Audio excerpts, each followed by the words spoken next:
Hey everybody, John Reep here. You're about to watch and or listen to episode 29 of Country-ish, and we got a tip-top show for you today. I talk about my gig in Tampa and meeting a lady who worked for Carol Baskin.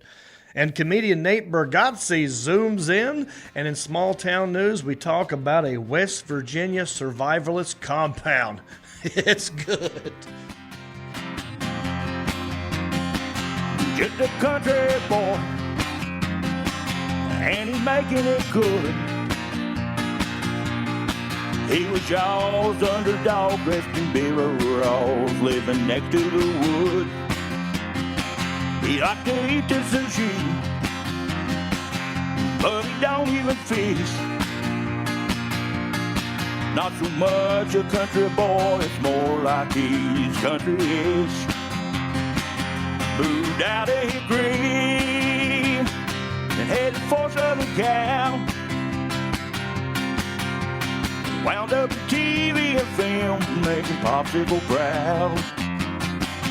Now this country boy is back with his family. Got himself a podcast, he knows it'll last, 'cause he's in Hickory. That's right.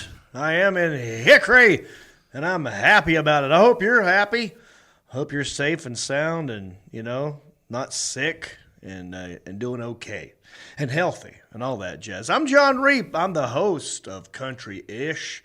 And, again, we've got another great episode lined up for you. And because we are in phase 2.3 of phase 2, I'm not sure where we're at. I don't know what your state is doing right now, but I'm just being cautious-ish. Not fully cautious, cautious-ish. Kind of like the old boxer, Cautious as Clay. Changed his name later on. Forgot what it was. Anyway, sitting here, it's not a full house is what I'm trying to say. We got one guy in here. Oh, but soon Nate Bargatze will be zooming in, so don't you worry about that. But sitting here right now, across the table from me, at my 1:38 p.m. is a very tall man. And I say tall, I mean easily 8'3". Twisted steel and sex appeal. The southeastern man of mystery, Mr. Sebastian, joins us today. How are you? I'm fantastic. Is that the tallest I've ever been on the show? 8'3"? Is that the tallest? I don't know. I'll have to go to Alan to check that. I don't know if I've ever repeated the exact same height. It changes every time. I think the tallest you were is when I said that we're on the second level and we dug a hole and you're standing on the first floor. And so that's like you're like 20 feet maybe. I don't know. Yeah, okay. I was just checking. I'm getting bigger. Yeah. You like that though, right? I do. Yeah. Bigger, the size matters. Your size matters. Oh, that's something. There's something we can work into there. There's a T-shirt there, isn't it? Yeah. He said it. Good to see you, buddy. I haven't seen you since my swimming pool party that we had. Yes. About a week and a half ago. Yeah, fantastic time. Before it was raining all day, every day. Good time. Left your shoes over there. I left my shoes there. Did I leave my dignity, though? No, dude, you can never leave your dignity. If I didn't leave my dignity. With me, you're good. Thanks. Yeah. Thanks. Now, why would you? No, you just forgot your shoes. I forgot my shoes. Yeah. It happens. Who needs shoes? Did you bring? What are shoes for? Why would you cover your feet? Yeah. I mean, how are you supposed to feel the ground? Exactly. But did you have flip-flops or did you walk out barefoot? I want to know what was going through your head because I love you and I want to get in there. I think I showed up in shoes. I don't know. I don't remember what you showed up I didn't in. have a swim trunks. All my swim trunks were in Florida. You didn't realize all this was happening. Okay. I didn't fill you in. No, I'd like to know. Okay, so I was like, well, I really want to go to John's. And then I realized I have no swim trunks. And I thought, well, I will just show up in shorts and not get in the pool. Right. But then I thought, well, that's probably not going to be a good idea. So then I went by the Target. Oh, you stopped by Target. And they require shoes. They require shoes in Target. So wait, let me backtrack. You went to Target without shoes. I had to put shoes on to go into Target. Which were already in your car. Which were already in my car. Got it. Then I got me some swim trunks. Got it. Showed up at your house. Okay. took my clothes off in your driveway for your neighbors. Pleasure. I didn't know this. See, part. this is good. Oh man. Put my swim trunks on. Okay.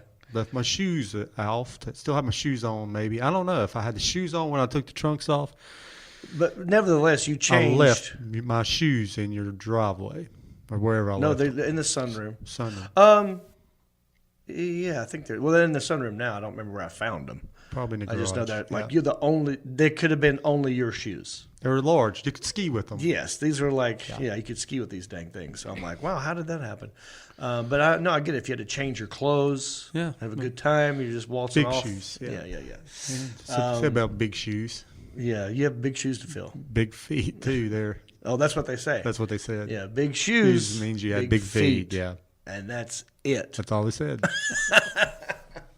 But no, so a lot's happened Yes. in a week and a half. Wow. I mean, I got a new hat for you at some point. You can't have this one I because know. my hair's. It's I'm having a perfect. bad hair day. Okay. But I got some hats for you. I got a hat for you. Yeah. As a member of the Countryish podcast, you get a free hat. And am I the final one to get one?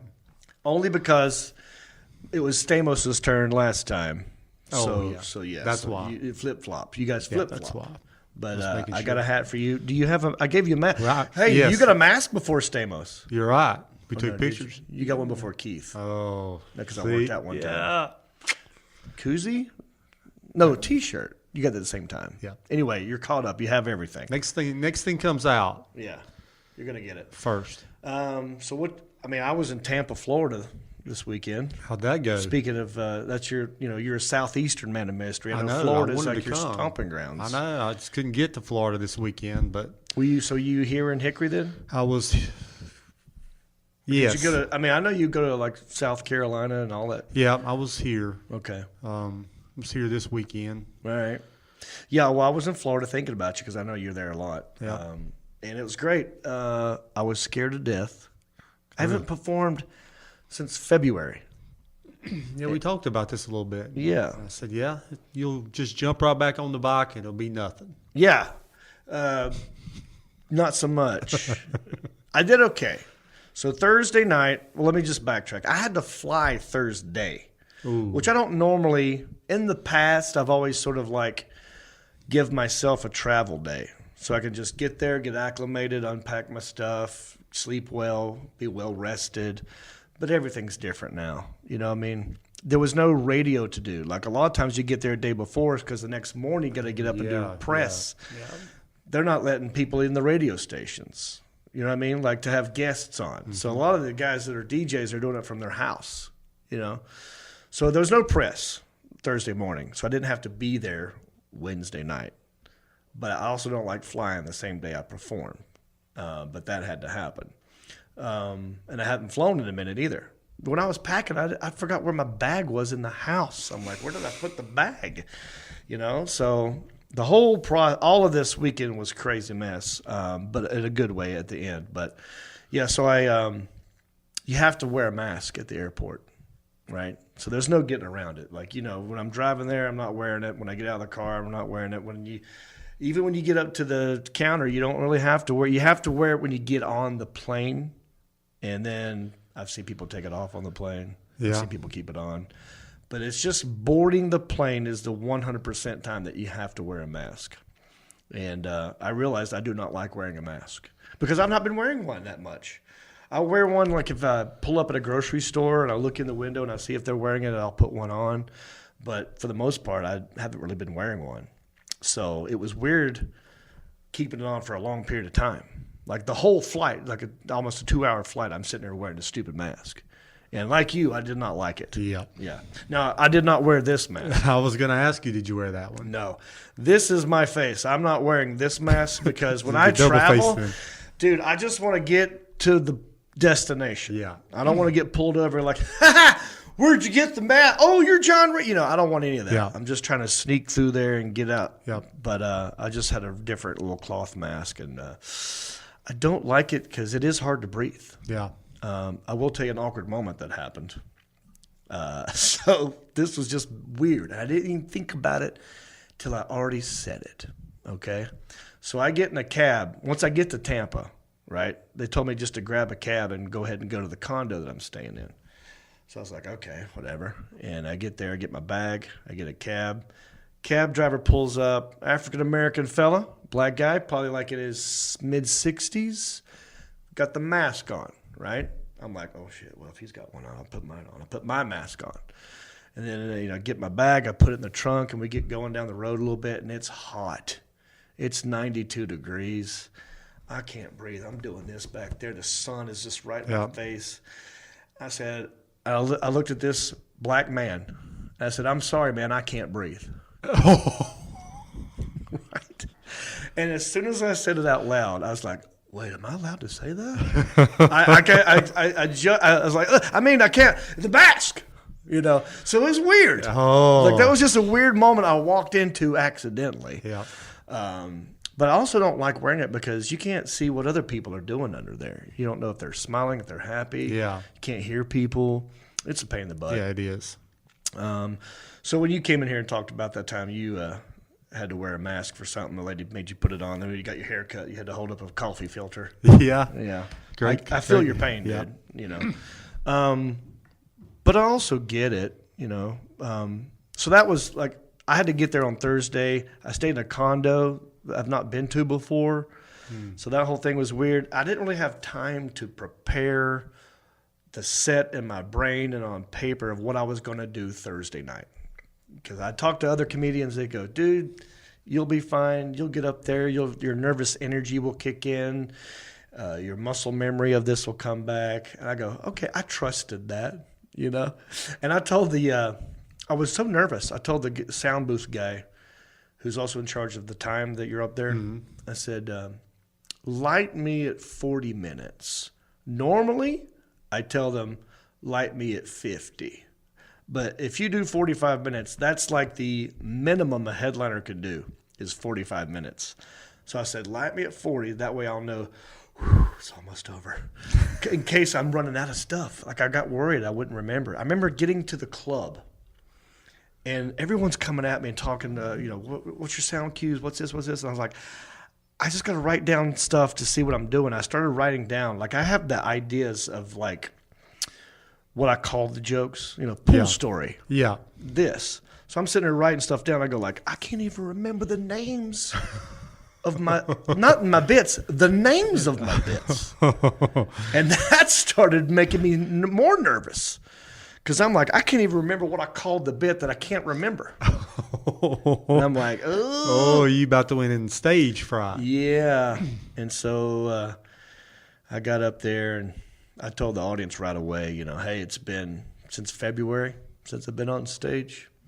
And they were very, very supportive. My Thursday was rusty. Is that kind of like telling a girl you hadn't had sex in a while and just preparing her for the worst?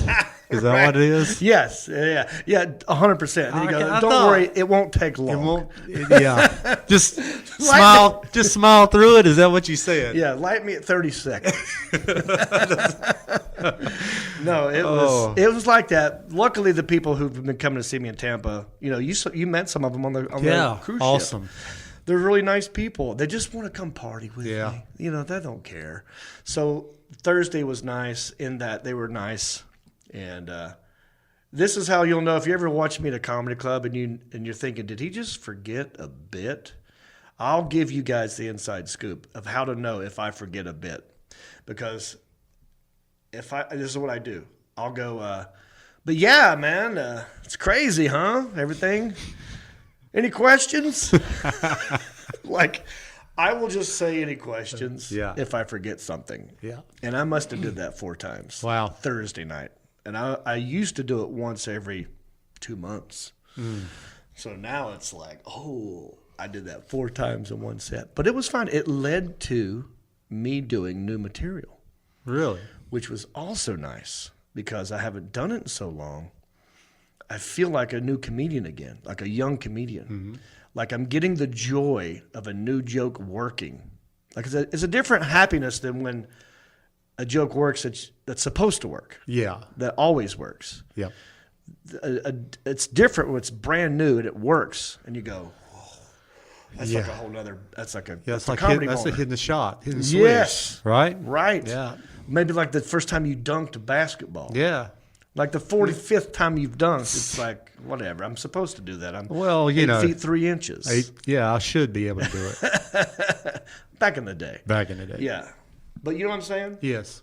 So it was very nice. And I ended up doing stuff about Corona, stuff about living with mom, stuff about just wearing the masks. Did you have this already? You already had this, or it just came to you like an epiphany on stage? I think because of this podcast and the fact that we've talked about things out loud, and I talked to other comedians about like, well, are you going to do a COVID thing? Like, I don't know. I got this one thing. And the fact that it was even in the brain lingering and we talked about it helped me. Yeah. It wasn't like it just came out of nowhere. It's just been. You're just thinking about things. I mean, I didn't write it down. I didn't type anything. Oh, okay. It just came out. Okay. That's what I was curious about. Yeah. But it did lead to me running to my laptop the next day and going like, Put it this in? is good. Yeah. I don't want to forget this. Exactly. And so I typed out like a whole bunch of new crap, dude. And I'm excited because this could lead to a whole new special, you know. Yeah. But yeah, I haven't really sat down and typed out new crap in a long time. They love the mask. It's great. Tampa loved this. I'm sure. I sold a bunch of these. Nice. Yeah. Hey, let me tell you, I hate masks. Yeah. And I put it on. Yeah. It's the best feeling mask I've put on. It really is, though. No, do you feel I know something? you're not lying. No. Because the other masks I wore are thick. They're horrible. Hard to breathe through. This is light fabric. I don't even know if this will do anything. You know what I mean? But legally, you're covered. You're covered. It stretches, and it breathes. It's like a soft T-shirt for your face. And so I put this on, and they laughed right away at the nose. Yeah. Right. And I told them I look like an orangutan. See all the stuff I've told you. Yeah. I'm repeating up there, and it's working. It's good. So I sold a bunch of these masks. That's awesome. And I even I did this too. I go, because I actually said, like, what if I forgot my material? I go, well, loophole is when I'm doing the sales pitch of the mask and I'm wearing the mask, I would go like, oh, play my river bit. So like in the crowd, the DJ plays just one of my bits, and I'm up there doing this. So I give the illusion that I'm doing. I'm like, I don't even have to do my set. You guys wouldn't know because you can't see my mouth moving in this thing. You could lip sync your whole That's set it. now. Lip sync, mask sync. They'll be asking, is he lip syncing like Kiss does now, or Rolling Stones? Yeah. So that worked out pretty good.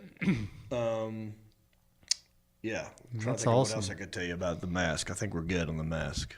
Yeah, you got one of these already. I did. Yeah, We've made a bunch of pictures with those and the entertaining folks. What I don't like is your phone doesn't recognize your face. So that was what a joke I used. Is like, I came up with this mask because I got tired of wearing it, looking at my phone and having to put my code in. I want my Face ID to work. Yeah. This works. It's like Mission Impossible, Wow. It's like a fake thumbprint. So I actually I had to go to court last week. My weeks run together. Yeah.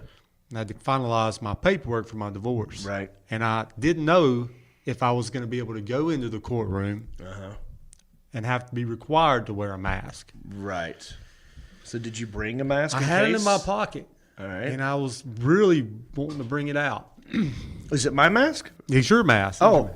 Yeah. That's the only one I have. And yeah, I you thought, didn't want to cause attention to yourself. Because if you put it on, people are going to be like, well, I was already causing, my ex-wife was with me we were there, we were both together, and she's like, don't put that on. Yeah, you didn't want to make a mockery of, like, look, we're trying to end a relationship here when people come over and laugh at your mask every 2 seconds. Yeah, and it was, it was good times, man. Yeah. Actually. Well, this is fun. If you want one, it's good to get this one, seriously, because it's so light. This is good. And you can breathe through it. You can breathe. So I would do that.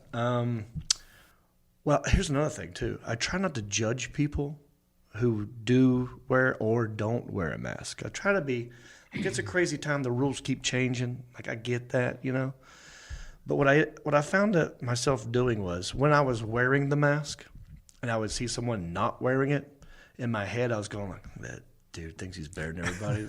Rules don't apply to him. Oh, okay. So that's what was going on. And then And then when I took it off and I saw someone wearing the mask, I'd be like, stupid sheep. Look at them wearing a mask. Don't even know what's going on. Yeah. Like, as soon as I wore it, it didn't wear it. It's just the opposite of it. But, yeah, get a John Reed mask. So Tampa was good. The set was good. By the time Friday and Saturday was rolling around, it was like a well-oiled machine again. Oh, you were back. I was back. And what sucks about that is all this new stuff I came up with and all this stuff I did, I have nowhere to practice it again until my next gig, which is a month away. So it's gonna it's like going to the gym and doing you get through chest. the soreness, yeah, and then taking a month off, and you're gonna be sore again. I'm gonna be sore again, so I'm gonna repeat this painful process of one more month. But some interesting things happened in Tampa. Do you know what's in? I mean, there's lots of things in Tampa, but something we've talked about on this podcast, one of my favorite docuseries of all time, happens to take place in Tampa. You ever heard of the Tiger King? Remember that? Yeah, old Tiger King. So you've got Joey Exotic, Yep. Carol Baskin, and the other dude who's got like 8 wives. Yeah. Right? One of them's in Tampa, Carol Baskin's. Is in Tampa. Yes. Tell me you met Carol Baskins. I did not meet Carol Baskin. But very close. Alan, can you pull up the picture? A lady came up to me wearing a Tiger shirt, and I made Tiger King jokes on stage because we were in Tampa. And I was like, oh, my gosh, another thing I did today, because I was talking about what me and Mom do. I said, I live with my mother. I said, check out this sentence. I'm a 48-year-old divorced man who lives with his mom. Ladies, sit down. Don't rush the stage. And I talked about what our routine is. We get together, and we watch TV in the recliners, and we watch things with numbers in it, 48 hours, 60 minutes, 20/20, 9 to 5. That was on. And I talked how we came across Tiger King. I said, we watched it before everybody started talking about it. Yeah. And Mom was like, oh, what's this Tiger King? That must be like a spinoff of The Lion King. Good Disney film. Let's do something wholesome in Disney. Exact opposite, of course. So I talked about those things on stage, and this lady came up to me at the end of my show, and she gave me these 2 cards right here. I'll hand you one. Check these bad boys out. I'm going to hold it up to the camera. That right there is a free coupon to Big Cat Rescue, Carol Baskin's Tiger Place in Tampa, Florida. Free to go. Yes. Yeah. Now, immediately, I went and looked it up, and COVID closed. Oh. So I couldn't go visit. But I was very excited that I got these 2 cards because I feel like we should go. We should. Yeah. I mean, you're in Florida a lot. Maybe you would give me that before you would give that to Stamos. Okay. Probably not. Look, we can put it up. Look, we'll somebody's got to earn that other card. I earned it. I had to fly to Tampa and do comedy, which I hadn't done in 800 years. But look at her shirt. It's a tiger on it. Yep. I am not something. I don't know what it says, but she's got her. That looks like a total Carol Baskin's. Yes. She works. Did I tell you that? She worked She worked for Carol Baskin. Yeah. So this lady came up to me, gave me these 2 cards because she's an employee of Carol Baskin's, and she goes, that's a bunch of bull crap, right? That whole thing. And I'm like, yeah, of course, it's stupid. I said, what'd you think of it? She goes, I didn't watch it. I was like, okay, well then you can't really say. But she's like, I won't watch it because Carol Baskin's is what she does for the tiger community is so great, and they just make her look so bad, and I don't have the heart to watch it, and I don't care what they say. I love Carol Baskin. I'm like, okay. Well, she murdered her ex-husband. No, I didn't say that. But I did make that allusion. I did allude to that on stage. Yeah. And I sang that song. Carol Baskin killed her husband, whacked him. So I sang that, talked about Tiger King, and I also thought it was funny how. So me and the other comedian kind of buddied up. Yep. The guy I hadn't worked with before, black guy named J.J. Curry, right? Super cool guy. And I said, JJ, me and you got to take these cards. We'll go there tomorrow but we'll wear shirts. I was like, where's your ex-husband? You know, like you can't avoid it. We paid our money. You can't tell us to take our shirts off. We'll just walk around being very awkward about it. And then I looked up what the ex-husband's name was because I forgot what his name was. It's Michael Murdoch. His last name is Murdoch. You can't spell murder without Murdoch. So I thought that was weird. But yeah, got me some Tiger King passes. Nice. Crazy. She totally fits the bill. She is. She's definitely a Baskins. Yeah. But Tampa comes to party, dude. Tampa's a great place, dude. They come to party. I didn't see, but maybe, I mean, they're not safety first. I think I only saw 3 masks the whole time. Yeah. You know, and lots of hand sanitizer, but I didn't see a lot of people stressed out about it. No. And, Florida's and the ready. shows were packed. Florida's full on, bro. Yeah.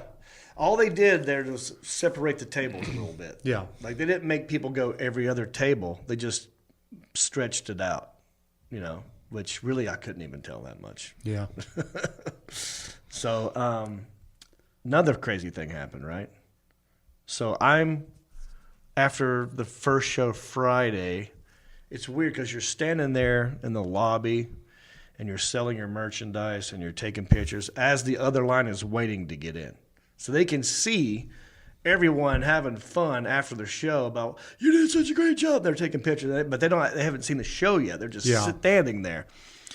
And a guy comes walking in with my old Ginger Payne t-shirt. Like he had seen me the year before, and he bought a t-shirt of Ginger Payne, right? And this other lady I was talking to saw that shirt. She goes, oh, where did you get that shirt? I was like, oh, I sold that last year. She goes, I want that one. I go, well, I don't have that. I have masks. I got hats. She goes, no, I want that dude's shirt. And he heard it. He goes, you want this shirt? She goes, yeah, I want that. Now, these two people don't know each other. Oh, wow. Right? This is Tampa. This is it. This is why we talk about Florida. Yeah. She goes, I want that shirt. He goes, $20. She goes, I'll give you $20. You take it off right now. Dude takes his shirt off, starts spinning around. Okay, I've seen this picture, I think. And she paid for the shirt. You have this Look picture? at, yeah, I wondered what this was. I didn't know. I saw the picture, but I had no he's clue. A big boy. Yeah. He don't care. I thought he was imitating you and Bert. Well, that's what most people think because Bert takes his shirt off a lot. And this had nothing to do with me taking my shirt off. Oh. This was all – these people didn't even need me.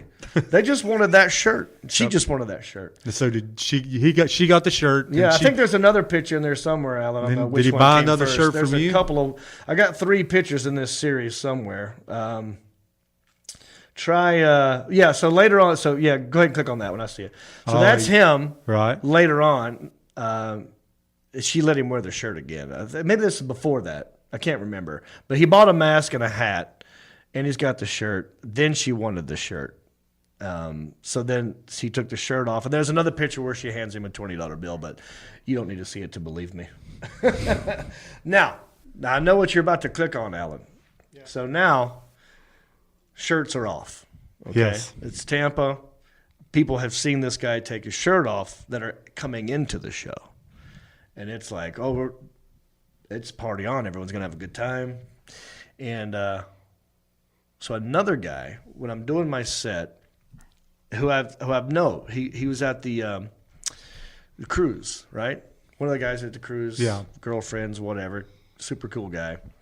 And he's like, on stage, it was when I was asking questions. I was like, any questions? I couldn't think of what to say or something. Yeah. He's like, yeah, you got new shirts?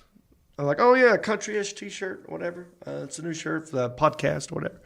So it led me to talk about the podcast, which is nice. But he goes, how much you want for the shirt? Like, I want that shirt.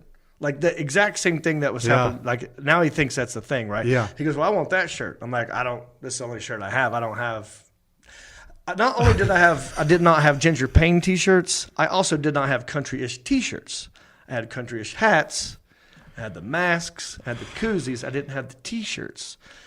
The only country-ish T-shirt I had was the one I was wearing, and that's the one he wanted. And I said, well, I can't just give you this shirt. It's the only one I have unless you give me your shirt. He goes, yeah, you can have my shirt. I said, well, all right, I'll do it, but we have to exchange right now. And I took my shirt off like Bert Kreischer. We exchanged shirts. And then someone took a picture in the back of the room. That's what Alan was going to click on. So that's me after I gave him my countryish T-shirt. But it felt good. I know why Bert does it. Like, because he gave me his shirt to put on, and I'm like, I ain't putting that thing on. I just did my set, another 30 minutes with the shirt off. Felt great. Plus, I'm buff as hell. I noticed. No, but it was a good time, dude. Good times in Tampa. What else can I tell you? Lots of stuff going on, dude. I don't even know where to start with you. It's been too long. It's been a while, man. The guy that I worked with, comedian, black guy, JJ Curry, very funny dude, and lots going on. If it ain't a pandemic, it's protesting, right? So his first joke was great, and I just made him that weekend. And he's country. This dude's more country than me. Like, he went fishing in a pond that weekend with like some family members. Like, dude, I don't remember the last time I hold a fishing rod. So he's more country than I am. So we had a good time with each other. But his first joke was, "Hey, just want everybody to know we didn't ask NASCAR to do that. Y'all just did that. We don't care. You know, we don't watch that, so we didn't know what y'all's doing. We didn't know if you had them or Yeah, not. we don't know if you had flags over there. We just thought you was racing cars. We didn't know you were doing a flag party or whatever." So it was really funny. And then we had this conversation afterwards. He goes, "You know, honestly, I want to go off on a tangent about how I think it's a cool looking flag."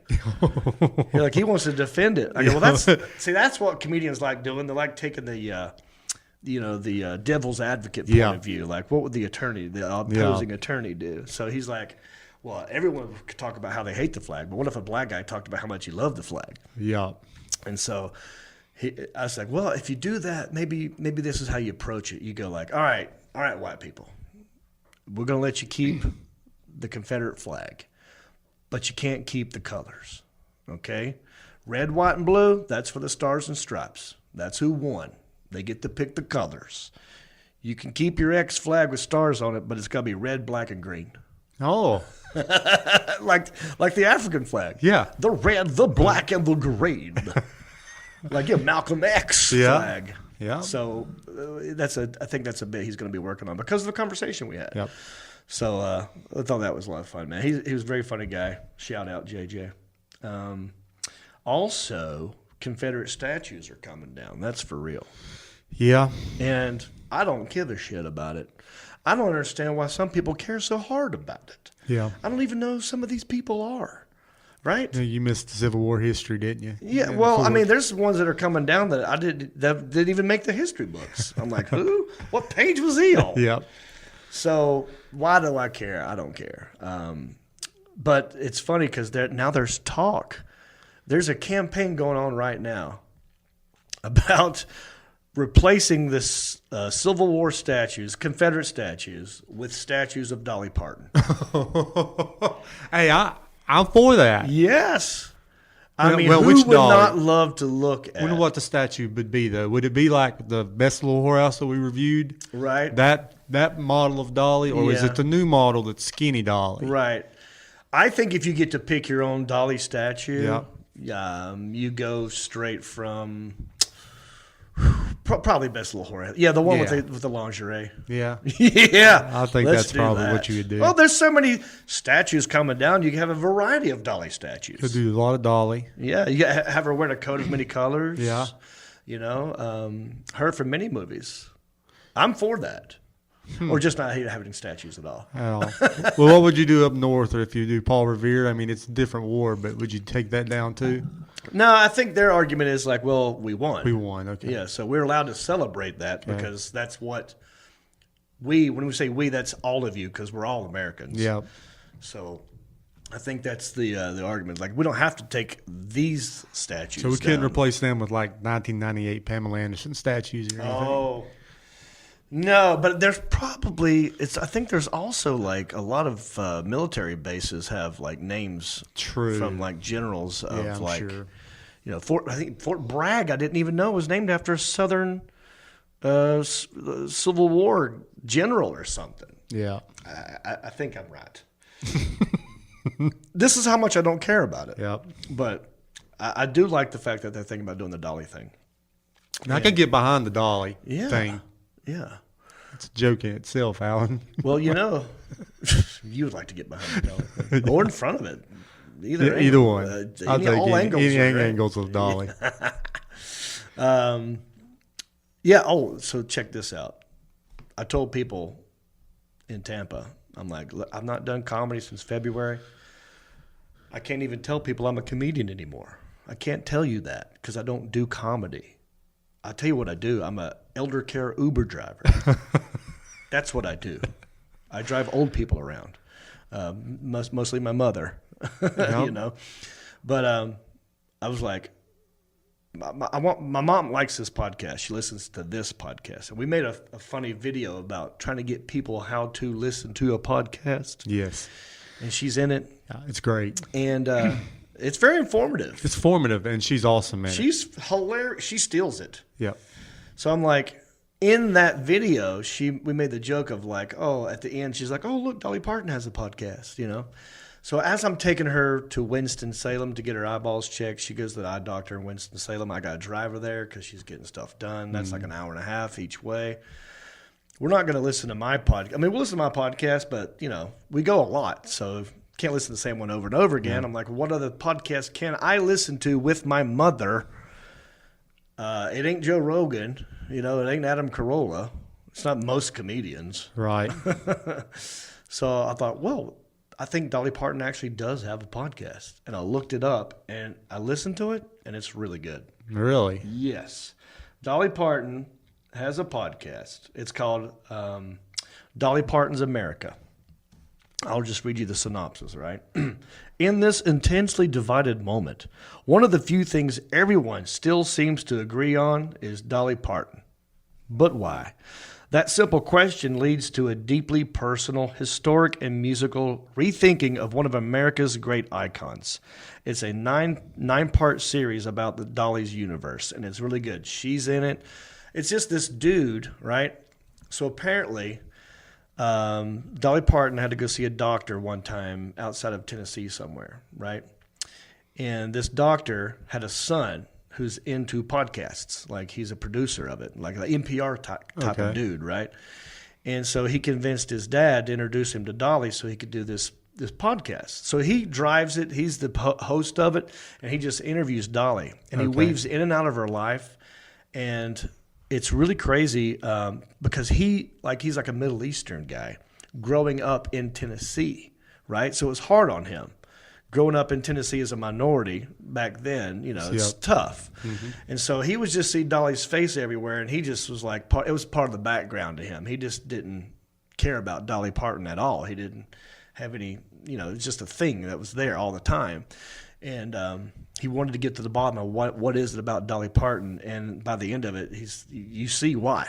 She's so good in this podcast, and now I'm hooked on that one. So after you're done binging every episode of Country-ish podcast, and maybe you check out a Heffern and Reap here and there, number 3 I'm going to tell you is Dolly Parton's America. I highly recommend it. I'll check it out. Yeah, it's really good. So what else can I tell you? What else has happened? Oh, I got an email from the people at American Dad. Oh, this is the cartoon you're doing. Yeah. I did a voiceover for an American Dad almost, 8 months ago or something. Yeah, it seems like forever ago. And the guys, I asked him, like, well, what does my character look like? Because I know what I sound like. I'm doing the voice, but I have no idea if you guys are going to make this guy look like me or what. And my character's name is Clennard. Right? Clennard. And he's a big lake dude. He loves going tubing down the river. I'm like, dude, you guys are describing me. Yeah. Right? So I don't know if they got me because they know I talk about it or if they just like the voice. It wasn't something I auditioned for. It's just something they reached out and said, will you do this? So apparently they kind of know me a little bit or something, right? I mean, you would think. Yeah. And so I got a picture of my character. You want to look at it? Yeah. Boom. Oh my! Uh-oh. I already see a problem. Say hello to Clinard. What's the problem, dude? It's too controversial, man. You're carrying crossbow. This will be huge. You'll be huge. Okay. You'll be dead. And then they're going to get rid of the crossbow like they did Elmer Fudd's gun. Now, the crossbow's controversial? Someday it'll have to be. Oh, okay. In the Well, there was future. a guy in Hickory who got shot in the head with a crossbow. Yes, this did happen. I didn't know if that's what you were talking about. No, I was. But that's dangerous in those sandals with that crossbow, too. Yeah. There's red sandal. But look, it's a ginger beard. Nice ginger beard. Okay. He's kind of buff. Could be a gut going on in the tube. We don't know if. Yeah, we'll see that when it debuts. Yeah. Got the farmer's tan for sure. Mm-hmm. I don't know if I have an orange hat, but okay. That's cliche. That's a hunting thing, right? Like hunting neon orange. Neon orange, and I always say orange just on redheads is flashes. It's too you don't much. do it. No, I do not wear orange. Right. I mean, this is barely orange. Yeah. But, it's mostly black. Yeah. Orange is the new black. The sandals are red. I don't wear red sandals. Tube, yep, that's classic. But the episode is going to be called Damn Stan, and it comes out slated for August 31st.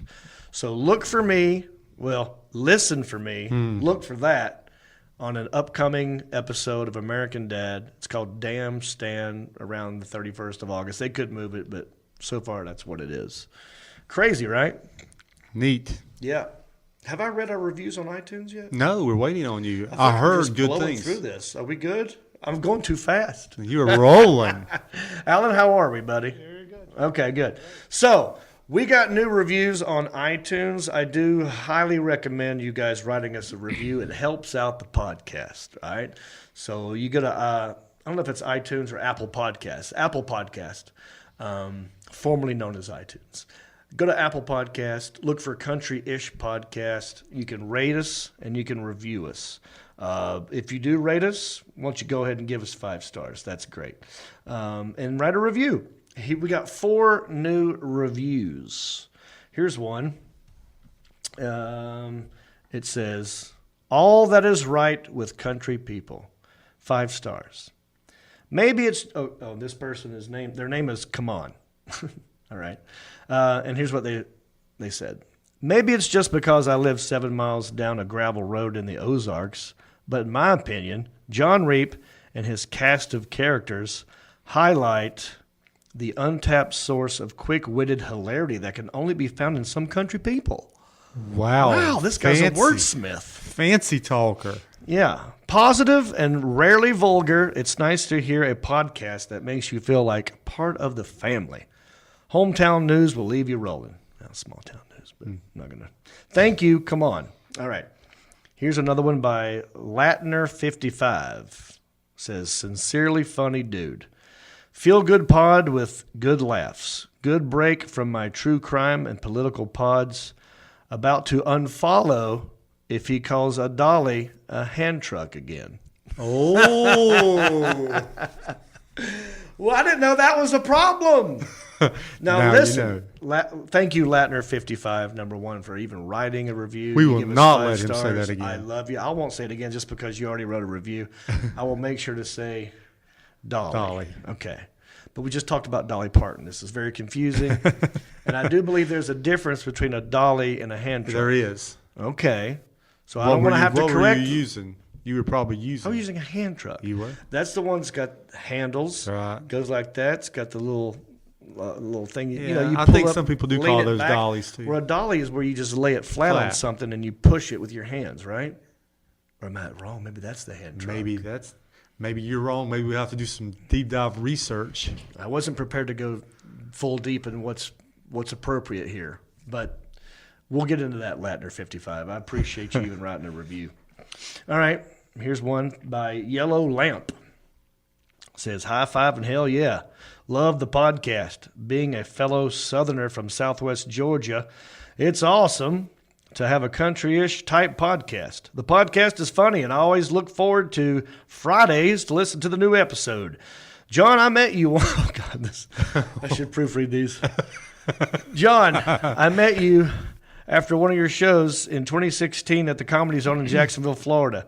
I was a little drunk, and you joked on me for trying to use my cousin's phone to take a picture of you and him.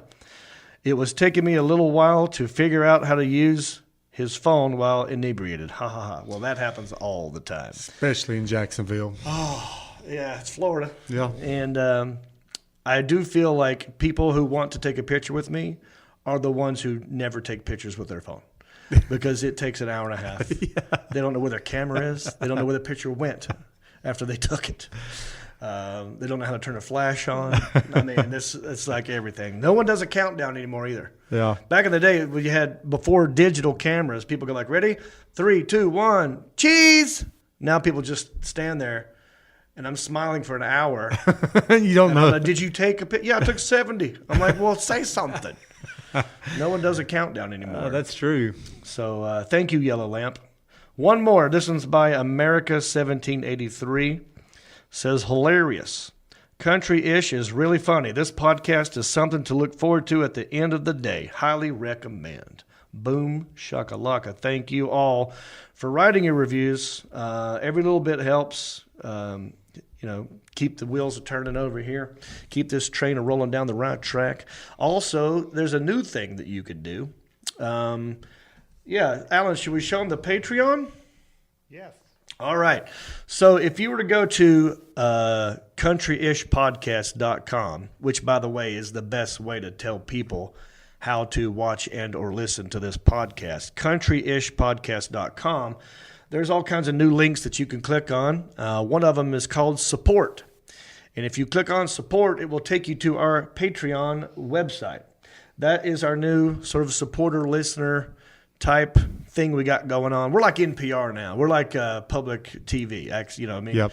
We're going to do a pledge drive pretty soon. I hear the pledge drive's on the way. We're working on the pledge drive. Can't wait. We're going to do like a fake Jerry Lewis telethon, and we're going to talk about this. We're going to have Justin Clyde on. We're going to have Ron Bon Jovi sing a song. Hopefully, Julie can come in here and do some clogging for us. Yes, Keith she's been Nestor's practicing. wife. Yep. Yeah. So let's talk about the Patreon real quick. There are different levels that you could join up. $5 level called the Rhinestone level.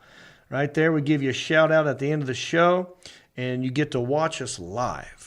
Right? So before we even started recording, we do a lot of stuff in here, getting ready, prepping a little bit, catching up, making drinks, talking, and you could watch all of that, and you'll be the first one to know when we do a new podcast.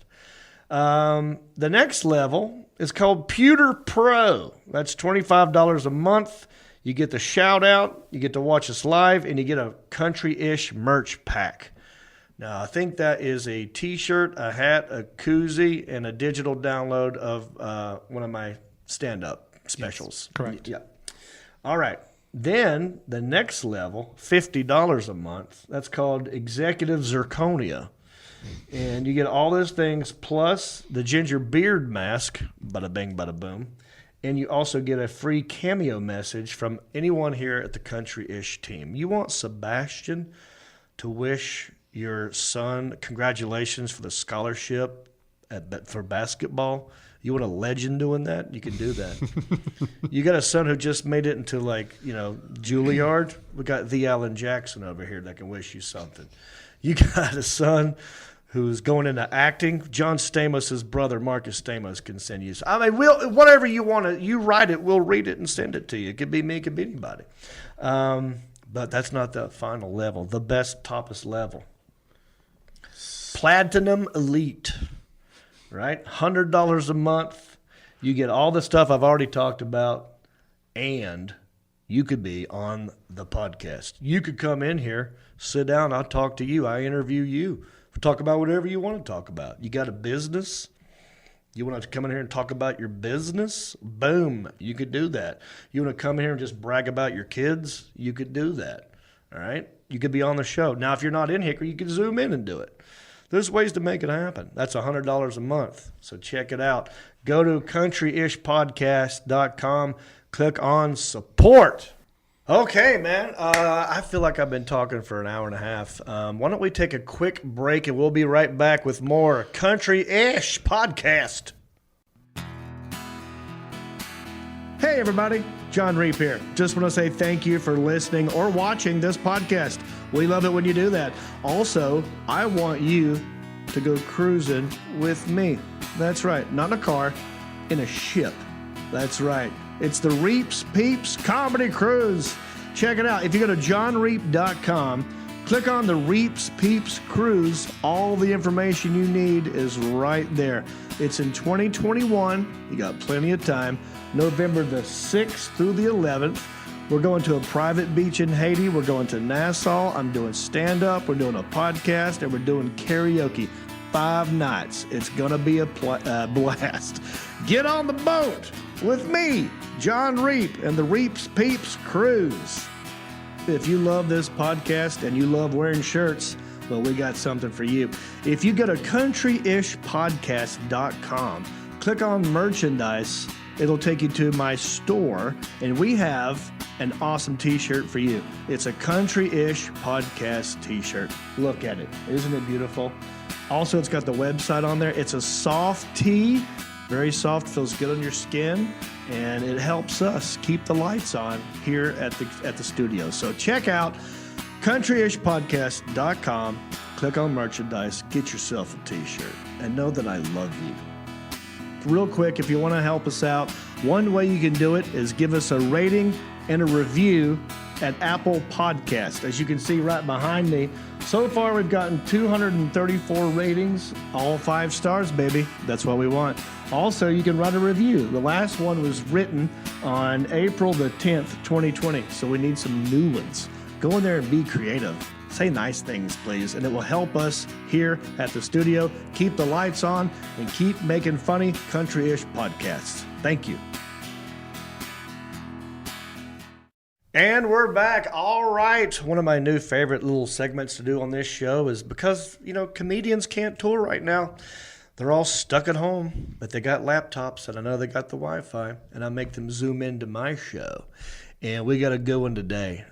This comedian out of Tennessee, he's blowing up right now. He's all over Netflix. I've known him for a long time. We worked together back in the day.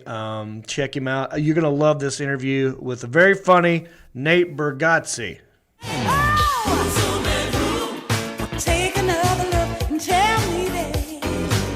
I don't know if you're up to date with what's going on. I moved out of Los Angeles about almost 2 years ago now. I remember you. I think you texted me when you were, because you drove home, right? Yeah, I did. Yeah. I think you texted me when you were heading out, because was it around the Brad Paisley? Or I don't know. It's something that I remember talking to you, and when you made when you were. Yeah. You talked to me about moving back, and. That's what it was. I was picking your brain about what it's like to be, outside of LA or New York and do this career. You like it, right? Yeah, I mean, I'm in Nashville. Like, there's a lot going on. Like, I'm on the road constantly. Like, you did movies and stuff, so you do more. I've never done acting, but you can audition. You're on the road so much anyway, so you got to send all these tapes in. Yeah. Like, why? There's zero reason. And I always just say, if you're willing to, at the drop of a hat, fly to LA, which we would be, right. And I would be, like, where you're like, all right, so maybe I one day have to go, like, I got to go to LA tomorrow. Yeah. And if that's a possibility, then that's just what it is. Yeah. You have to do that. So you fly to Charlotte? Yeah, Charlotte's like 45 minutes from my house. And when I lived in LA, I had a 45-minute drive to the airport anyway. So no one, like, I'm sure people still think you live in LA. Yeah, I didn't make a huge, announcement. I was just sort of trickling out over time. But what happened, here's what happened. So I actually started missing my family a lot. Mom, dad, brother, everybody. I was like, I missed out on so much just being in LA for 18 years. And the industry's changed, like you said. I don't even need to be there for auditions anymore. I could just send it on a tape or whatever. Especially now. Yeah. And I was like, well, the housing market was at a nice little uptick. I'm like, let me put my condo on the market and see what happens. I sold it real fast. I was like, okay, I guess I have to leave now. And then I flew my dad out to Los Angeles. We packed all my stuff up in a U-Haul, except we made a bed in the back of the Mercury Mountaineer, and we took turns driving and sleeping and drove all the way without getting a hotel room We just Wow. stopped to get gas and food and use the bathroom, and one would sleep, one would drive, and we did it like, I don't know, 36, 37 hours or something like that. Wow. And then I was like, this is great. I'm back home. I've got a little chunk of change from selling my condo. I'm going to get a nice lake house on Lake Hickory. And then like 2 months later on Thanksgiving Day, my dad has a stroke. I'm like, oh, great. So now I've basically turned into, he's in a skilled nursing facility. He's paralyzed on his left side. Yeah. But that's a whole ordeal we've been going through for like 2 years. Mom's got, like I said, bad eyes and all this stuff. So I'm basically an elder care Uber driver now. Because I don't do stand-up. I can't tell you I'm a comedian. I don't do stand-up. This is my main thing. This is what it is. And this podcast. But one of my favorite things to do with comedians like you when I get you guys to Zoom in here is relive or tell one of your favorite or most fondest dad stories, because that's like my thing is talking about dads. And I know you said your dad likes me. And now, is your dad, I read something on your website. Is it true about the whole clown thing or the magic thing? He was when I was growing up. He was a clown. He's a magician. He opens for me on the road. So he'll go out with me and we do shows. And he's about to retire. He's always had a day job, but he's always done magic. He's very known in the magic world. He's about to be. There's IBM is an International Brotherhood of Magicians, and he's going to be the president of it. And it's a gigantic deal in magic. And that's insane. I don't know how I didn't know this. This is crazy. That's awesome. Yeah, he does. He's very good. He's very funny. I mean, when he goes, he's very, very funny. So he does comedy in his magic. And I mean, people lose it because like when they because I've talked about him in my act. And so people know. And when we introduce him, at first we were having to introduce, like he would come out and he would always do, like he'd like poke his head out from out of the curtain. And I think at the beginning, people didn't really know, like, oh, is that my dad? And then, so I was like, I was like, Dad, you got to just go out there. Like, because sometimes he would not want to be introduced as my dad. And I'm like, they want to see you. And so my buddy Brian Bates, I think he's opens for me a lot. Yes. And then he brings him out and he just says like, oh, we got a special guest, this guy. He just wants to be introduced as Nate's dad. Please welcome. He's the magic of Steven is what my dad always says, Zoomin Bargatze. And when he comes out, I mean, he'll get a standing ovation when he walks out. And then they haven't seen his act. And then, so once they see his act, it's so funny. And people lose it. They lose their mind. And that's all anybody talks to me at like the meet and greets or anything was just about how great he was. Wow. And, it's like so much. You're like, all right. Well, I mean, I also was on stage. So how much time do you let him do? He usually does like between 20 and 30, 25. Like, oh, that's pretty cool. So he goes out, and when he retires, I think he'll come out more with me.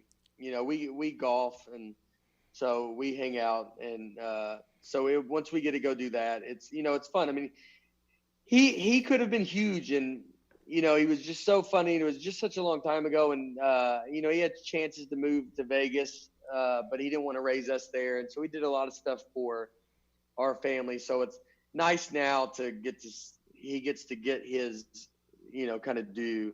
And he does so good. I mean, people don't know. If you're saying you're bringing a family member out to do something at a show, I mean, the crowd's like, all right, like, hey, let's sit through this guy's dad, And then so when they see it and how good it is, it's just, it's refreshing. I'm jealous. They love it. That's awesome. I mean, that's a perfect scenario.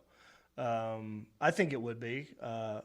Yeah, I mean, we're doing two different things, and so it's and he's very good at magic, so he's very funny. But I mean, he's amazing at sleight of hand and can do stuff, and people are blown away by the tricks, and so it's super fun. And he comes in. We got a tour bus now, and like so it was funny when I brought him, my mom, and my aunt, which my aunt's my godmother, and they came on the road with me to Cincinnati. Mm-hmm. And so I had this bus.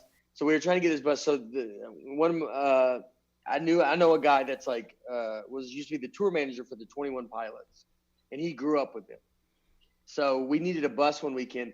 And so we got one of the guys on Tournament Pilots, the drummer, he lent us his bus. Oh, okay. And so it was like this unbelievable bus. And like I was going to Columbus, Ohio, where they're from, and like that guy's parents came to the show. But the bus is like, he's like a 23-year-old rock star. Like, so the bus is blacked out. It's unbelievable. It's, And so I was like, people just walk by this bus and they must be, and I'm in it. And they're like, oh man, these guys must be living it up. And they don't know that I've got like 4 CPAP machines going with my parents, and like my dad's, my mom and dad are in the back bunk. Like my dad just snoring. Like I was like, it's the opposite of any kind of party That's you awesome. could imagine it's happening. What's one of his best tricks? What's one of the one that you like? His favorite? His is one that he was super known for is a straitjacket routine, where he'd get out of a straitjacket and he would just do it. It's very funny, and there's clips of it on YouTube where he does it with like Dick Butkus, because he would do all these charity things. We used to do this one with Michael Finney. I don't know if you've ever heard of him or know him, but he would do a thing in Phoenix, and he would do a big charity event and have a bunch of older magicians and like John Mendoza, like a bunch of old comedians. And so we would do that, and he would always do his straitjacket routine. He did one with Dick Butkus, Johnny Bench. He'd get them up on stage. And then now he's got this gumball routine that he does. Those are, the straitjacket was the biggest one. Does he bring, is there a lot of props involved? Do you have to? Yeah. He's got it down now. Like, I think that was a big reason doing stand up, is just, I saw how much stuff he has to take. And then, you're like, I don't want to haul that stuff around. Right. So we just have to walk on, we have a note card at most, a pen and a notepad. Yeah. So he would do, he's got it all kind of narrowed down now. So when we go on the road, it's not too much Right. stuff. And so it's a lot easier. And then, especially with the bus, he can just leave it on there. But he comes, he probably won't go on tour with me for a couple more years, maybe. Yeah. So he just kind of right now picks and chooses what he can do. Right. Have you ever dabbled with doing any magic in your act? No, I always say I can. I don't want to do any magic. I can ruin it for you. I know how a lot of it's done, but it's a lot of work. My whole life he would just have coins in his hand. He's flipping them. He's got cards, and just like having to like work on sleight of hand is such a you gotta practice it so much, and so I was just around it so much. I think if your dad was a construction worker, you'd be like, I don't want to work construction. I just was around it so much that it's, magic has never been, magic is an enormous part of my life, but it's just never meant the same as other people. Like, because I was just around it so much. I've seen it. So I just ask him, I'll just ask him how stuff works. We went and saw Penn and Teller together. We saw David Copperfield, but I'll just ask them if they do the trick, and it's just fun to be on the inside of it and like know, because I still get impressed with his stuff. Because then I won't see it, and then I will see it. Yeah. I just won't know. One fun dad story. So him and I was 18. My brother and my dad, and then one of his friends and his kids, we'd always go to like a children's hospital and they would do a show, and we'd blow balloons and make balloons. I could always make some balloon animals. Okay. And so we would just make some of these balloon animals and you'd hand them out to the kids, and it was just a very nice thing to do. And so we do it one year, and then that was it. And I was just like, all right, I guess they weren't doing it anymore. And I'm 41 now. And I last Christmas, my dad and brother are like, oh, we're going to do the Children's Hospital show. And I was like, wait, y'all still do that show? And they've done it every year. And I just got kicked off this show. I thought they did. I thought they quit doing it. And then I just found out him and my brother have been doing this just show for 20 years together. And I'm like, how am I not? Why did y'all kick me off? And I guess I just wasn't as good at balloon animals. I had trouble blowing the long ones up, and so Right. I just got banned from this show. Maybe you can make a helmet with more bars on it. Yeah. I always like it when they pull the balloons out and they stretch it a bunch of times real fast to get it, and then that's when they're like telling jokes. They're doing this, Yeah, just adding it. They would have doing those shows with Michael Finney, hearing all those stories, because all these guys that have done Carson, they started on Carson, and hearing their stories. Like I asked one guy, and he was doing comedy. I can't think of his name right now, but he was doing comedy in the 80s, like in the boom, when it first happened in the 70s, late 70s or something. Wow, yeah. And I asked him, I was like, what happened? What happened when it went away? And he was like, he's like, man, we were just making so much money back then. You got to think this is late 70s, and they could be making 10 grand a weekend, which is a ton back then. God, right. And he's like, and they just got like caught up in that, and none of them wrote new acts. Yeah. So then the time just kind of passed them, and then they just got kind of stuck. And it was just very interesting to hear like that from that side of it, because comedy was, that was back when they were making all these disco rooms, comedy shows. Right, the comedy right. just really took off. And, it seems like the guys that kept writing kept going. Yeah. The guys that got caught up partying and all that stuff just got kind of hung out. But they had one story where there was an old magician. He would have these doves, and he's like at a comedy club, and he would pull a bunch of them out of like a hat and just be like, he's just like letting them, just keeps doing it. And the reaction from the crowd's like getting kind of crazy.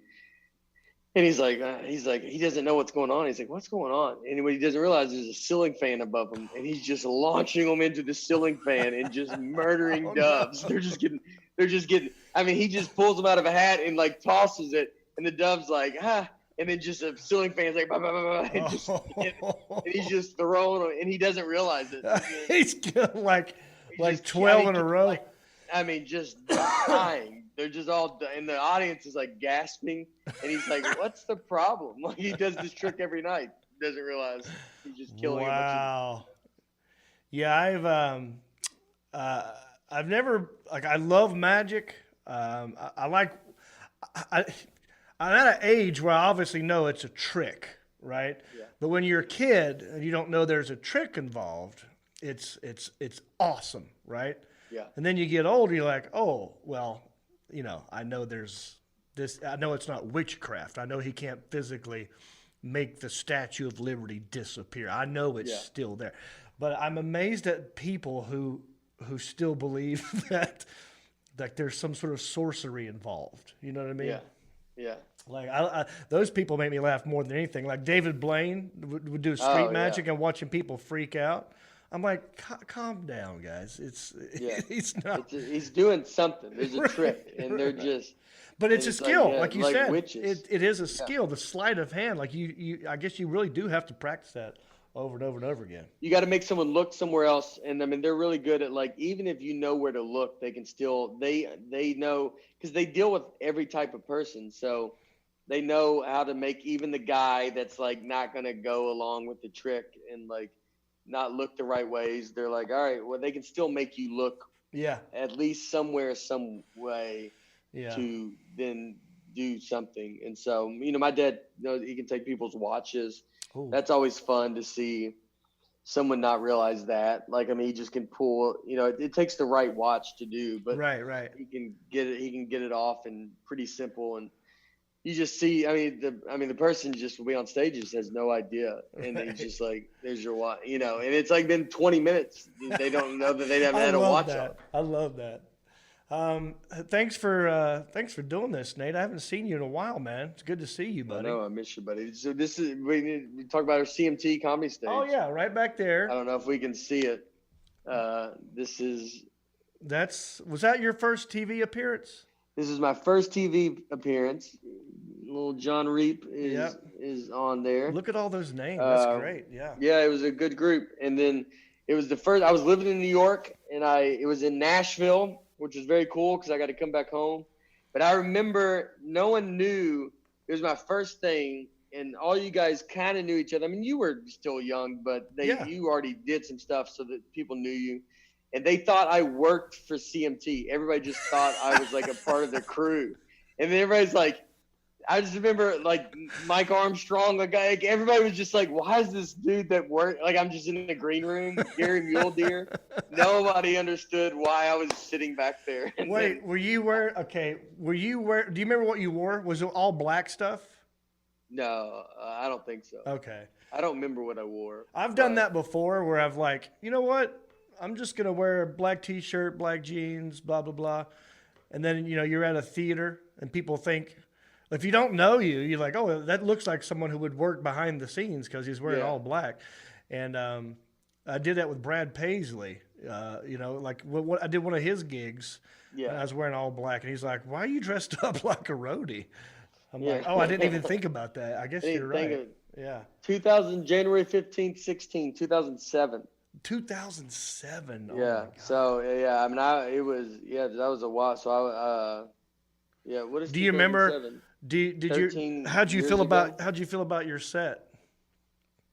I remember it went great. I got a college gig, which I have that poster up because it was the first college gig I ever did, and it was at Belmont in Nashville, and it was in March of that year, and I headlined, and I was like not prepared, and I had my dad come on that show. And I was like, I told my dad, I was like, you got to do like most of this time. Like, I don't have, I was like, I have like 30 minutes maybe. And so I made him do it. Didn't pay him. I was like, I think I got $1,000. Right. And he was like, all right. And he did it for free. And I also said, you can't do that good. Like, you gotta, right. you gotta like do it. But then, yeah, but like realize I was super nervous. I was like, I've never done a college show, and I mean, I had my MySpace. I didn't have a website. Just had you promoted MySpace. That was 13 years ago. So wow, that's so crazy. 20, I was like 25 or 26. It feels like about 20 years ago. Yeah, I mean, it's close. Yeah, not far off. But it was CMT did great with that, and like. It was a great show and great comics on it, and it was fun. That was like the first time we worked together, and then we worked together again with Brad Paisley, like I was saying, for Netflix and some other stuff. It was kind of fun going to his house and trying to come up with some funny stuff. It's fun to be, I like all of us Southern guys can be together and doing stuff. You appreciate more being from the South, or from somewhere like once we're in New York and LA, we're like, so it's nice when all of us can get together. We all kind of grew up basically the same ways, and we're not there. There's, I always say with Southern comics, they either go two ways. They either are proud of where they're from, or they make fun of everybody that's from there. And I've always loved the way you do it, and it's the way I kind of wanted to do it, seeing you, and like. It's just where you're like, yeah, I'm proud. Like, I don't hate where I'm from. Like, I love where I'm from. Like, right. So I looked at it. And I think, go ahead. I think no matter where you're from, just be happy where you're from. Like, sure. And so, yeah. I always looked at it like a brother, like I can pick on my brother, but no one else can pick on my brother. Yeah. So that's how I look at Hickory, it's like, or being from the South. No one's taking it. Like, people are proud that you're home. Yeah. They're not like you didn't come home and then they're like, oh, why are you here? Like, they're happy you're back, and that's the way it should be. I love it. We gotta do more stuff, man. When's your next gig? Yeah. There might be like a private gig I was supposed to do in like Hattiesburg at the end of July. So that might be still on, like, right now. I think that's it though. Yeah. And we're looking at trying to get some stuff and go into some small cities. That's the ones, like Wichita, Kansas is wide open right now. So like you're trying to find some stuff like that where you can go to these towns. It's always, I was saying, like, we're going to towns now that like they don't sound like, the city doesn't sound like it belongs in that state. Like, it'll be like Rochester, Minnesota. You're like, oh, all right. You go to like Washington, Iowa. You're like, oh, all right. What? Yeah, that's fine. I love that you said it because we have that in North Carolina. We have a Denver and a Dallas in North Carolina and a Bethlehem. Oh yeah, and there's a Bethlehem, Pennsylvania. We have a Paris, Tennessee. Right. And there's I'll be hitting probably all those markets. Just if you're in a town that gets confused for another place, I'm gonna have to look me up because I'll probably be popping in. Yeah. Hey, I'm gonna let you go, brother. God bless you. Stay safe, and everyone go look up what's your website, brother? NateBargatze.com. It's that simple. Very That's easy simple. to spell. It's right there behind him. Yeah. Natebargatze. Nate Bargatze. Yep. Bargatze. How do you pronounce it? Bargatze. Bargatze. I always said Bargatze. Yeah, Bargatze. Well, I think it's probably supposed to be Bargatze, and I think our southernness have changed it up. Yeah. All right, man. I appreciate you, buddy. I'll talk to you later. Tell your family hello. I will. And tell your dad, hey. Right. I will, buddy. Bicycle. See ya. Bye. See ya. Take another look and tell me that. Oh, man, I love me some Nate Bargatze. I love Nate. He's so great. Nate is great. It's great. All right. Well, let's do this real quick. I mentioned our Patreon supporters. We have 2 right now because we're brand new at this. We just started it. We just heard about it. Yeah. People haven't had time to do it yet. But I got to give some shout-outs. One, our very first one at the rhinestone level, a guy named Isaiah Parnell. Thank you, Isaiah. I appreciate you. Also, our new one, and this guy's at Pewter Pro level. Thank you, Shane Flint. Appreciate you, buddy. Don't worry, your country-ish merch pack will be coming soon. And thank you. All righty, let's move on. I think it's time for a segment which everyone loves. You know, there's always crazy stories out there, and I like to search the interwebs and find one. It's time for a segment called Small Town News. Alan! Oh, perfect. We're just small town dudes with small town news, breaking stories of crimes committed you never do. Mind your P's and Q's or they'll cover you. The town may be small, but the news is huge. All right, my friend, I have found us something interesting. I know a lot of times we like to scour the webs for, crazy accents or just crazy stories. I just found this one to be cool in a weird way. Interesting. Yeah. Something I might want to be a part of. Really? Something timely, something going on. And it's country-ish. I'll read you the headline. Preppers called crazy now expect to sell out their West Virginia survivalist compound. Yes. Oh, it's a West Virginia compound. Now, this is something that my dad would have loved because he's been ready since Y2K. He had all the, he was ready. We still have a room full of stuff from Y2K. We got honey that we've not touched. We got lots of jars of honey. So if you're during this pandemic, if you run out of honey, let me know. Okay. I got family in West Jefferson. They're you're the same fine. way. Yeah. They're ready. They're ready for this. Well, why don't we just watch this Okay. and enjoy this little news story right here. There is a community in West Virginia that is prepared for the coronavirus. Today, we talked with what many people call the Doomsday Preppers. There is actually a survivalist community in West Virginia. It is built, allegedly, to outlast a major pandemic. Fox 5's Stephanie Ramirez got a look inside. Guys, this is Fortitude Ranch in West Virginia. The staff here tells me they've been preparing for a major crisis for about 7 years now. And now that we're talking about coronavirus, well, the staff says they're ready to go. From its conception, that's its very purpose, It goes along with our motto, prepare for the worst, enjoy the present. COO and Operations Manager Stephen Renee says for safety reasons, they don't want to say how many people they can hold or where exactly they're located. He does say Fortitude Ranch is a 100-acre survivalist compound located in the foothills. Let's take a break. Just pause it for 1 second. I feel like conspiracy is involved here. I feel like this is where he was. You think he was? You think he was in that little hut? As a deer? Is that a deer? I don't know. That looks blind? like one of them walkers from Star Wars that walks steps on Ewoks. What do you call them? Well, Imperial Storm Walkers. What are they called, Alan? I forgot. Oh gosh, they're like at something. You know what I'm talking about? Yeah, I know. What you're talking the about. little ones that are like on Return of the Jedi. I think it's the AT-ATs. Yeah. AT-ATs. AT-ATs. Oh, what's the big one I'm thinking of?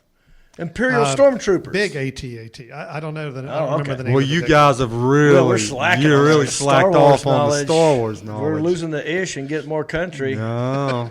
So anyway, yes, conspiracy. I bet you he's in there somewhere. And did we see the guy's uniform? What was he like? He kind of. I'd like to look at him again because it kind of looked like everything I thought he would be. But he's got a nice, he's got a patch and everything. Yeah, there's some sort of uniform here. Missing a patch on the right side, see the little buttonhole. But he's got one over here. I'm not sure what it says.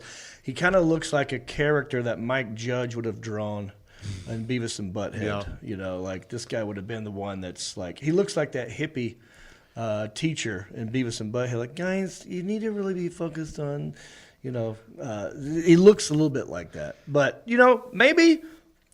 Looks are deceiving. This guy might be onto something here. What's his name? Stephen Renee. Stephen Renee. Don't walk away, Renee. Fortitude Ranch CEO. He's the chief operating officer. He is the CEO of the ranch. Now, when you start using the word compound, that gets dangerous. Right. You get some David Koresh going on. That's what I'm thinking. I wouldn't even use the word compound. Yeah, I would make that more friendly. If we say ranch, but then again, Neverland was a ranch. That was not safe either. I mean, what do you call these things without scaring people away? Maybe that's what you want. You don't want them to come. Right. You just want your own community in here, which is great. During there's pandemic and stuff, I guess. They said they could survive for 7 years. In the beginning, that lady said that. Yeah. All right. I do like that. It does look like that's something where Ken's from Star at. Wars, like that's a redneck Ken's Star Wars, yep. dude. Ken's up there right now. He's listening to us. He's got Wi-Fi in there. They got solar power. They're set up. All right, let's continue a little bit. Fortitude Ranch is a 100-acre survivalist compound located in the foothills of the Shenandoah Mountains in West Virginia. It backs up to the George Washington National Forest. While you can enjoy the present, this is a bed and breakfast for members on its off seasons. Bunkers, there's 2 on the property. They're prepared. Wait a minute. Can I jump in here for a minute? Please do. Al. Did you guys note that? It's a bed and breakfast in the off season. Okay, well, number one, that implies there's a pandemic season. You know what I mean? Like, there's a season because there's an off season, which implies there's a season. So and then a bed and breakfast. Now that means we could stay there, but we got to find it because they won't tell us. I smell a segment. Yeah, smell a segment on the road with Country-ish. But this is typical West Virginia, right? I mean, in your business, you got 3 or 4 things going on. You got your tanning bed, your salon. You got every business has got 4 or 5 things going on. Yeah, why would the Fortitude Ranch be any different? Side hustle. Yes, I mean that looks like it's a fallout, like a nuclear That's war. a nuclear shelter of some kind. That looks like one that they built like in the 60s, maybe. Yeah. Pretty interesting. Except for the wood doors. Pretty sure, I don't know about the wood doors. Maybe those are during a nuclear bomb. Or maybe that's where they park the John Deere in and bring it out to mow. Right. Yeah. Okay. Now that's interesting. So it must be on Airbnb, dude. Alan, if it's open for bread and breakfast, it's probably on Airbnb. Yeah. And we can book a room. I'm going to be looking this up afterwards for sure. Man. Yeah. Okay. On the road. Expect a follow-up report on this this segment. Yeah, we could go there for a whole weekend. Yeah. And do a podcast from there, and They probably bring us in blindfolded. We probably have to meet somewhere, and they bring us in. No, we wouldn't have any Wi-Fi, I bet. No. Yeah. Oh, I don't know. They may have their own. They may be transmitting their own towers. Very encrypted Wi-Fi yeah. signal. Yeah, they're doing like illegal pirated radio shows out of there too.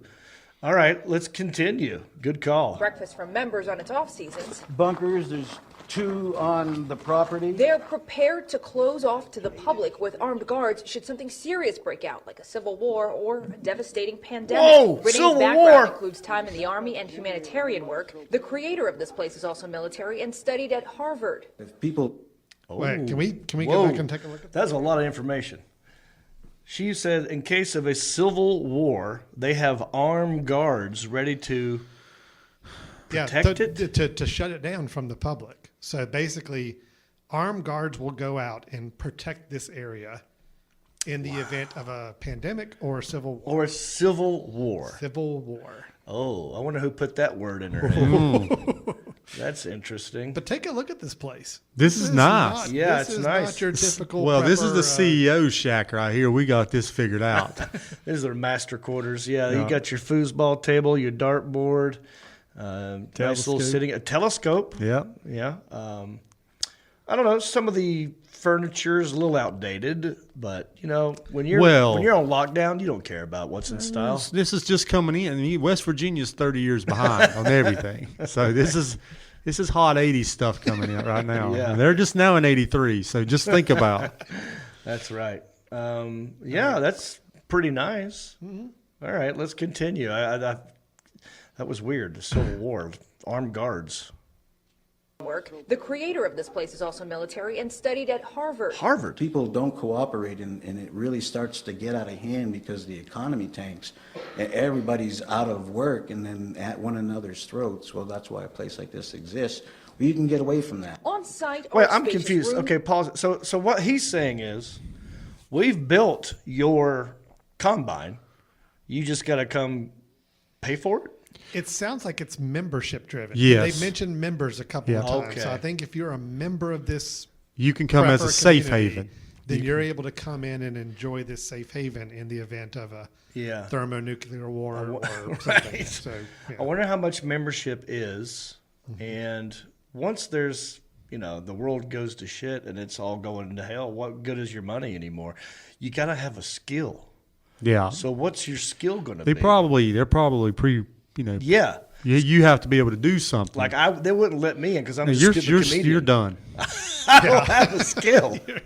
You're not getting in. Right. I mean, we might get you up there and let you dance around a little bit or something. And play some old Georgia Lighten the satellites. mood. Maybe it's good for your mental stability. You need some entertainment after 6 or 8 months of that. Maybe that. Could you like a court gesture? Yeah, that's it.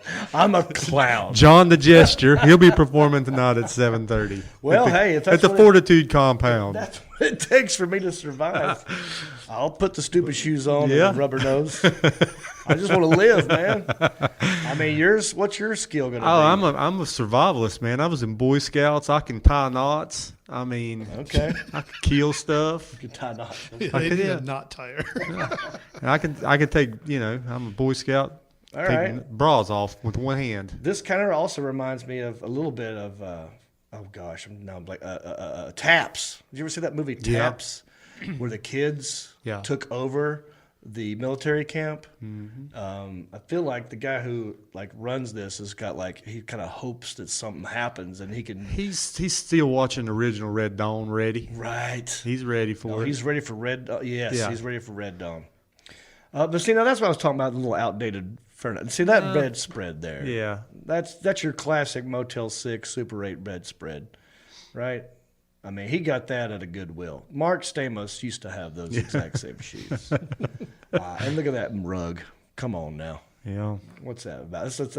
That's for your dog. That looks like that's a little dog rug right there. And the towels uneven. That drives me crazy. Oh gosh. See, I couldn't. That right there. You can stay at the Fortitude Compound. I would have said okay, I'll let the camera crew in here. I would have straightened that out right there. That bugs me. I'm the only guy, but I make up my bed. You don't make up. Alan does not make up his bed. All right. Okay. I'm getting sidetracked. Let's continue. common areas. Then you have underground shelters. This one can fit around 20 people. They have a 3-month supply of food for members. There's solar panels, wells. It's supposed to outlast any emergency as a self-contained ecosystem. So that means... Look at the... That was a pretty nice little spread of stuff we saw there. Yeah. Now, if you go back before that, if the real quick shot, you saw a huge gun. It's right after, boom, right there on the kitchen. Oh, that's sniper. That's a sniper rifle, isn't it? Man, well, at least it's wide open spaces in there, you know? You're not like... Well, I get the impression that that's like the common areas, but then people actually sleep down in the bunkers, you know, on the ground. So, and that did not look very roomy. No, it did not look terribly appealing there. So yeah, so I just noticed that gun. I'm glad you went back that far. That looks like it would take down, you know, the Titanic. That's a big gun. But yeah, you got some jars of some goodies over here. Yeah, right. And then there's look at that. Someone's up there in a bunk bed. Yeah. A lot of brass candelabra there. Lots of this looks like the. Do you ever see the movie The Shining? Mm-hmm. When they in that big hotel and they had the whole hotel themselves, and they go in that one room, it's got all the food in it. Mm-hmm. I feel like if you were to go to this place, it's going to be a mix of Red Dawn, Taps, and The Shining. Yeah. Someone's going to, you know, disturb Jack Nicholson. All right, look, but look, they got applesauce. That looks nice. Fire, yeah. Okay. Not bad. I'm excited to go visit. Self-contained ecosystem. So that means you have the ability I like to, that patch. to be able to hunt and to fish. We have chickens, we have goats. We actually have cattle on reserve for when we need them for milk and to be able to use them to make jerky and have fresh meat. Before the coronavirus pandemic, Renee says their team was called crazy.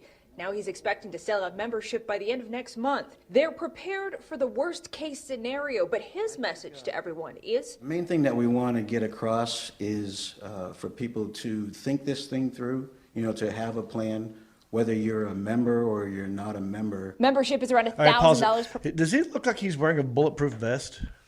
He does. Or he's got great starch. Yeah, look, he looks very stiff and upright. Yeah. And kind of hunched. I mean, I thought he was wearing a bulletproof vest, and he wants people to think it through and join now so I can get your cash up front. Yeah. All right, they were mentioning the cost. Hold on. Let's right there. Hold on. Yeah. Yes. You know, to have a plan, whether you're a member or you're not a member. Membership is around $1,000 per person per year. So the basic membership, sold out. In fact, basic membership. So wait, is there a different level? Like we have Pewter Pro and Executive Platinum? Yes, that's the rhinestone level at Their 1,000. rhinestone's 1,000. That's a whole year, though. That's a year. That's not bad. 1,000 a year.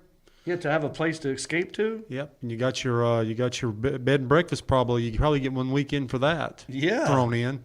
Yeah, all the applesauce you want. Maybe have one of them Fortitude Master given away too. Yeah, you got Renee over there with his bulletproof vest and that dang machine gun. Yeah. You're good. Now, I wonder because she said that's basic, does it not imply there's another level? Oh, yes. You know there's... Yeah. Because basic sold out, but we don't know what the other one is. I get the impression that the nice stuff we're seeing right now on the screen is not the basic level. Oh, I see. So the bunker was $1,000. You get to stay in the bunker for $1,000. You get a wood slab in the basement for $1,000 a year. Yeah, you can just lean up against the wall in the outhouse for $1,000 a year. And see how good your levels are on your Patreon now. Right. I mean, look how much more you're getting. Yeah. I mean, people could come up here and we could put them in a closet for $100 a month. Right. I want to. Yeah, there's some space, office space here. You can rent out. But now, but I'm still confused. So if you're a member, and Civil War doesn't break out, or there's no need to really be. It's that warranty, Alan. That isolated. Is it just like buying insurance? You're just buying into it just in the real case you may need. In case your VCR. What's it called again? The name of this place? What's it called? Fortitude Ranch. Fortitude. Right there it is. Fortitude Ranch. They got the symbols. What's the symbols mean there? We got a looks like a fist, or is that a knot? No, those are chess pieces. Oh, you got a rook up at the top. I didn't see the rook. I see you now. Oh, here we go. Got a knight. I got the website, strategy. Dude. FortitudeRanch.com about the ranch and shelter designs.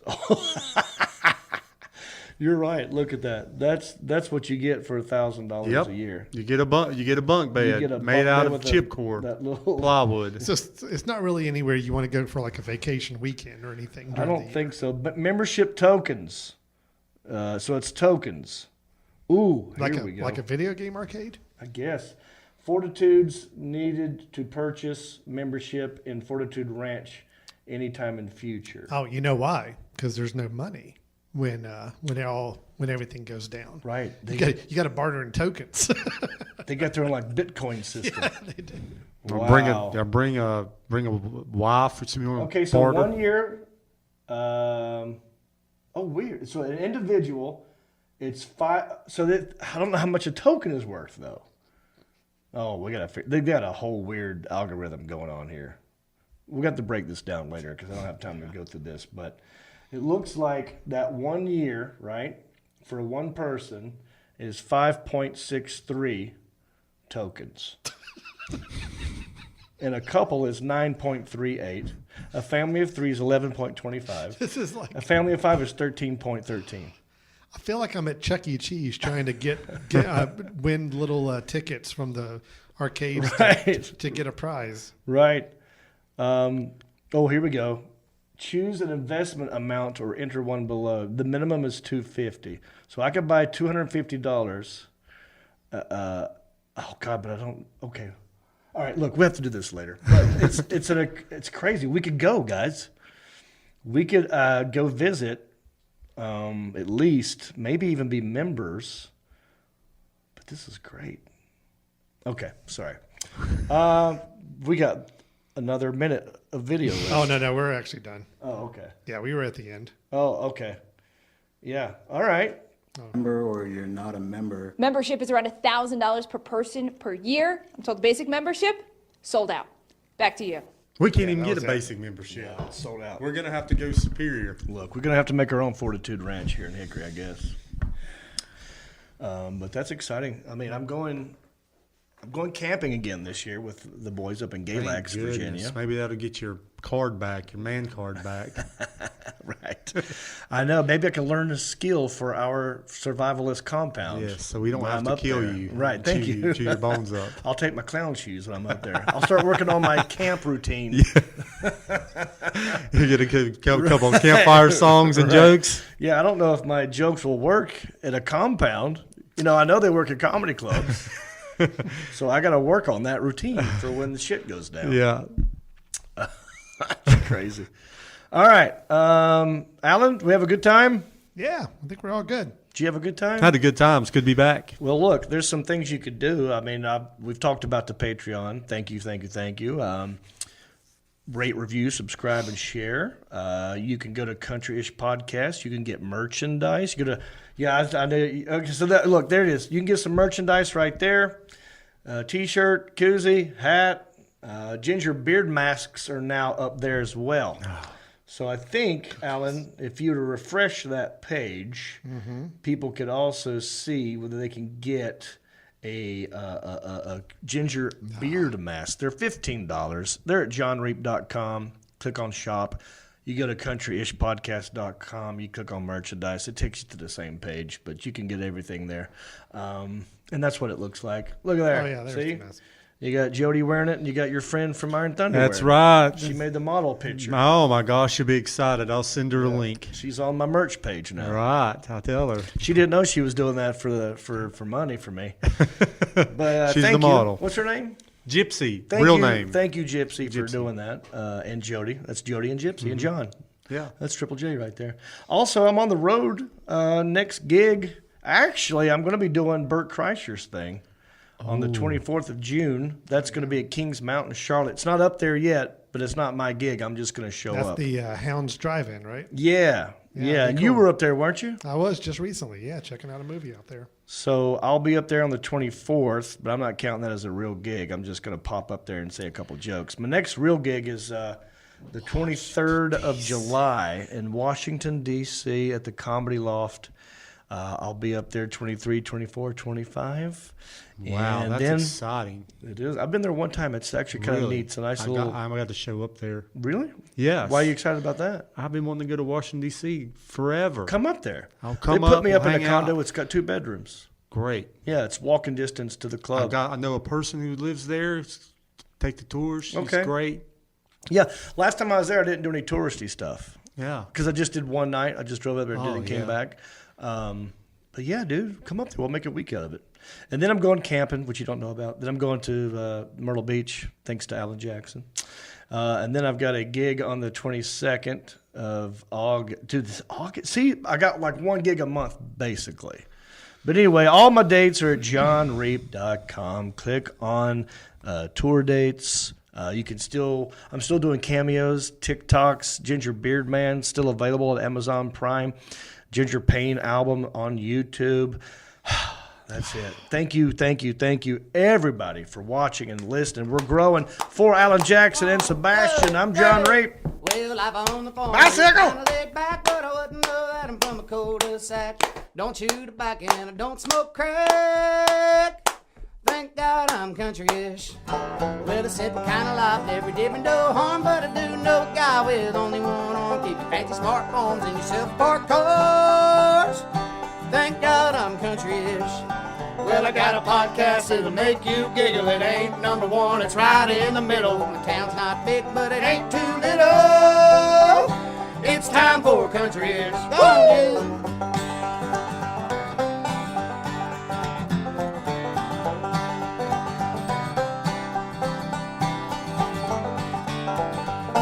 I'd make a new show every day if I could, but my friends have jobs and they pay pretty good. Record when we can, work when we should.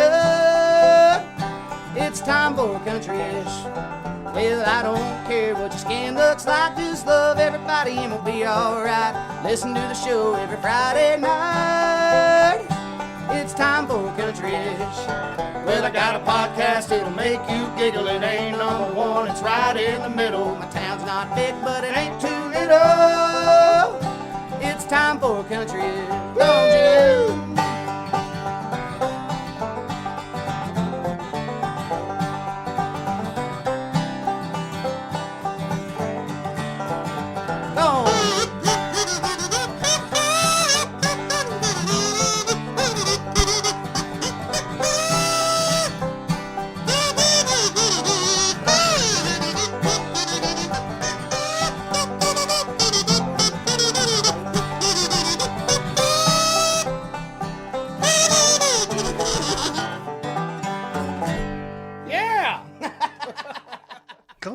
Go do something.